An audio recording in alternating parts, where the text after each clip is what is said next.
Okay, Peter Hadfield, aka Potholer54.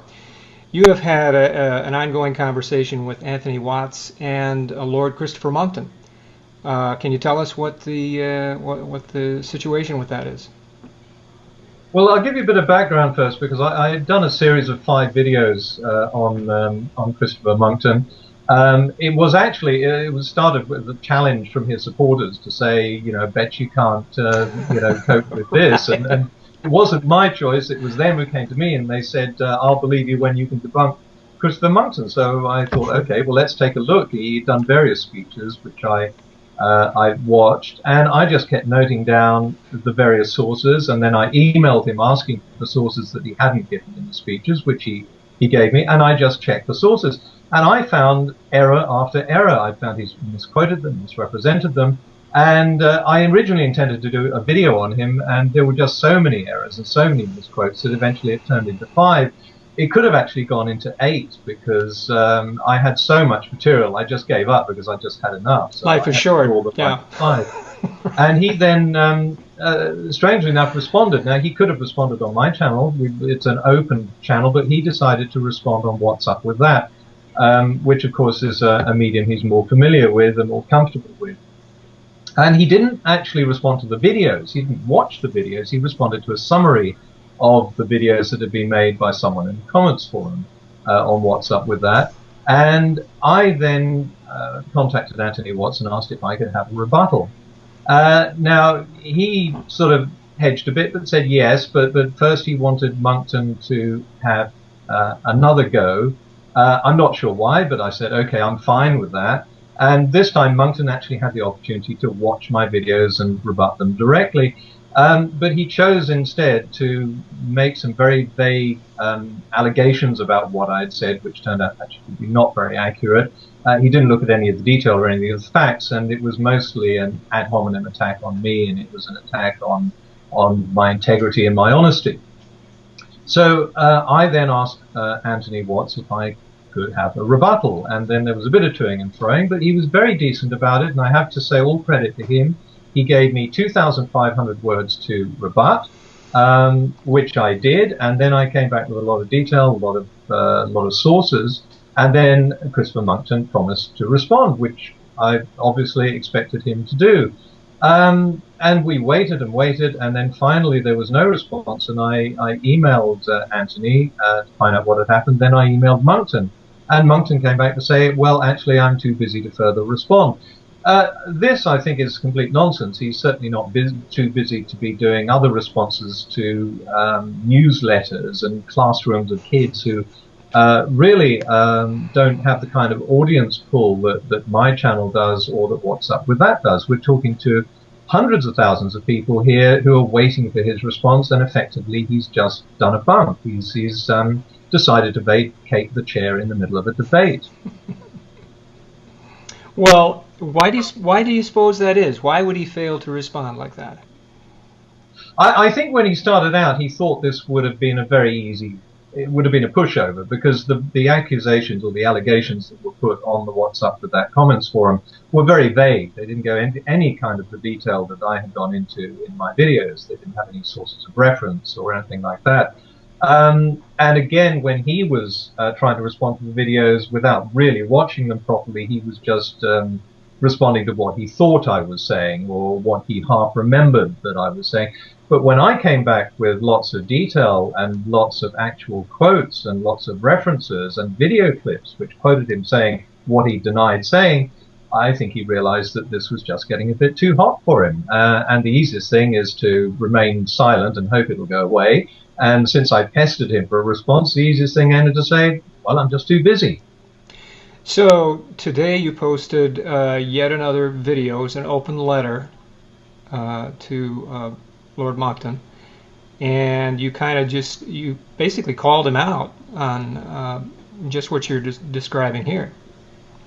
Yes, and I've also said that he doesn't like this kind of online debate, because I think this is one of the reasons why he's pulled out. He certainly wouldn't do that if it was a stage debate.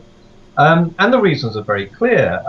He will love to debate on stage. He always tries to get people to debate him on stage, because a stage debate is basically a series of speeches.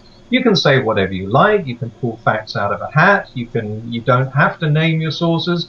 No one can check what you're saying. An online debate is much more rigorous, because everything that Mr. Monckton puts in his response to me, he has to give a source for it, or I could ask him for a source and he has to provide it, and then I can check the source.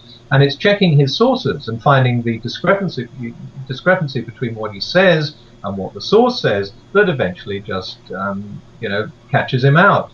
So that's why he will always call people to debate on stage. It's interesting, he's been hounding Al Gore to debate him on stage. To be honest, I don't know why. Neither of them are scientists. I mean, I imagine that Al Gore and Christopher Monckton know about as much of climate change as the other does, but that's not really an awful lot, because they are not scientists. They're not engaged in research. So a debate like that on stage is really just an exercise in entertainment. What you really need to do to catch out people like this, to get these people who are spreading all this kind of disinformation, is to firstly ask, well, where does this information come from? And when they tell you, then you go and check that, and check the information against the claim that they're making. And 99 times out of 100, Christopher Monckton's representation of his sources is not accurate and not correct. Well, this is the astounding thing to me, because I've made several videos about Lord Monckton, and you kind of like to assume. I always try to assume a good faith response, and when you start unraveling the threads of these various points and arguments that he makes, you one by one they evaporate. You find out that, oh my gosh, it wasn't that he made a mistake. I mean, if you read that paper, you know that is not correct. That is completely wrong. And this is why I love science. This is why when I do my videos, they don't delve into opinion or areas of philosophy. It's purely about the science. It's purely, if someone says this is what a paper says, this is the conclusion of the paper, and you go to the paper and discover that the conclusion is not the same, or when you hear a quote from Monckton which he gives to an audience, and then you look at the paper and discover that either he's left something out of the quote, or the quote is just entirely fictitious. This is black and white. This is not something that you can really debate. It's either there or it isn't. And I try very hard not to get into areas where it's a bit iffy, or where there are ways that you can argue, because I hate these arguments which go on ad infinitum. I did enough of that at 2 a.m. in college, when you're drunk and you're talking after a party, and this goes on, a conversation goes on to 4 o'clock in the morning, nothing ever gets resolved. In science, things do get resolved, and when we're dealing with areas of fact, it's very easy to show that he's wrong. Now, I must admit, I agree with you, I was very surprised at this. I thought, when people were telling me about this guy, Lord Monckton, who had this infallible argument against climate science, and when I watched him on stage, he was so convincing. And I began to think, wow, this guy is very good. And this is the first time I saw him, and all his supporters had told me, look, you won't be able to challenge this guy because he's absolutely unassailable. So I thought, okay, great. Well, but however good someone is, however passionate they are, even however passionate and good I might be as a speaker, means nothing if the facts that are given out are not correct. So never mind how good someone is, how convincing, or how well constructed their arguments are. Check the facts, check the sources that they're giving. And I actually had to wheedle out a lot of his sources. There was a lot of toing and froing by email, where it took me a while to get some of his sources. And I was astonished at how poor some of his sources were. There was one, for example, sorry to sort of go on at length, Peter, but I'll give you one example, which was such a great example, when he was talking about how the Himalayas have been steady for 200 years, ever since the days of the Raj. Now, this struck a chord with me, because I thought, now hang on, the days of the Raj were the days when we had a few civil servants out in India, but they weren't going up into the Himalayas and measuring scientifically how the glaciers were doing up there. So I began to doubt this straight away from the nature of the claim.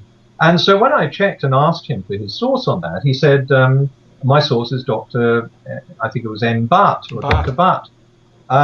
Sorry, something just popped up on here. Let me put that back. Anyway, I kept asking him about Dr. Batt's references. Who is Dr. Batt? And he said, well, Dr. Batt is the man responsible, so the guy responsible for monitoring Himalayan earthquakes. So he said, if you want to, know about Himalayan earthquakes, ask Dr. Batt. So indeed I did. I contacted Dr. Batt. And without telling him I'd been in contact with Christopher Monckton, I just put a straight question to him. I said, would you describe yourself as the man responsible for monitoring Himalayan earthquakes? And I got a very resounding answer, no. He doesn't consider himself to be that at all. He's actually an expert in tectonics. Now, if Monckton's entire case about Himalayan earthquakes is not, Himalayan glaciers is not on the basis of scientific papers and studies and various studies that have been done showing retreat of glaciers, if it's all based on the word of someone he claims to be the man responsible for monitoring them but is not, then obviously his sources are in doubt. And I found this time and time again, if he's not either misquoting or misrepresenting his sources, then his sources are people who are not experts in their field and do not have the expertise that he claims for them. Well, Peter Hadfield, this is a fascinating exercise, and you have put this challenge out to Lord Monckton. I have blogged on it at climatecrocks.com. I will continue to follow this story, and I hope that we can keep up with some communication and keep people informed, because this has become kind of a spectator event now. Yes, and I hope people don't lose track of the fact that this isn't supposed to be entertainment. It's not my intention to embarrass Mr. Monckton or try to make him some kind of a whipping boy. I simply want what we had on What's Up With That, which was very kindly hosted by Anthony Watts, which was an exchange about his sources and about whether they're correct or not. It's a simple black and white issue. Either he misquoted them or he didn't. If he did misquote them, fine. I'm not suggesting he's being dishonest. I've never ever suggested that he's got any kind of motivation. I can't read his mind. All I can say is he made mistakes. Now, either he has to accept that he made mistakes and he has to tell people that, because he's certainly misled audiences over the years with these errors, or he has to somehow defend himself, and he's not prepared to defend himself. So my final word on this, Peter, would be an address to Lord Monckton himself, and I am looking into the camera, aren't I, on this one? Yes, you are. Good. Well, here it is. Mr. Monckton, I respectfully request you return to the debate. You don't run from it. You don't run from the questions. If you have a case and you think you can defend yourself, come back to the debate, which is being hosted on What's Up With That, which is a channel that you enjoy, that you have a regular comment on and is certainly sympathetic to you. Come back and let's continue the debate in a civilized manner without any name calling, and I will be happy to do that and respond to you in kind. So I look forward to meeting you there. Excellent, excellent, and I hope to follow up on this. This is the first time you and I have ever communicated other than email. So it is, yes. Yeah, I'm just delighted, and this is going to be fun. And I know it's not entertainment, but I'm going to make popcorn and enjoy myself. Okay. Good on you, Peter. Thank you very much indeed. Very good.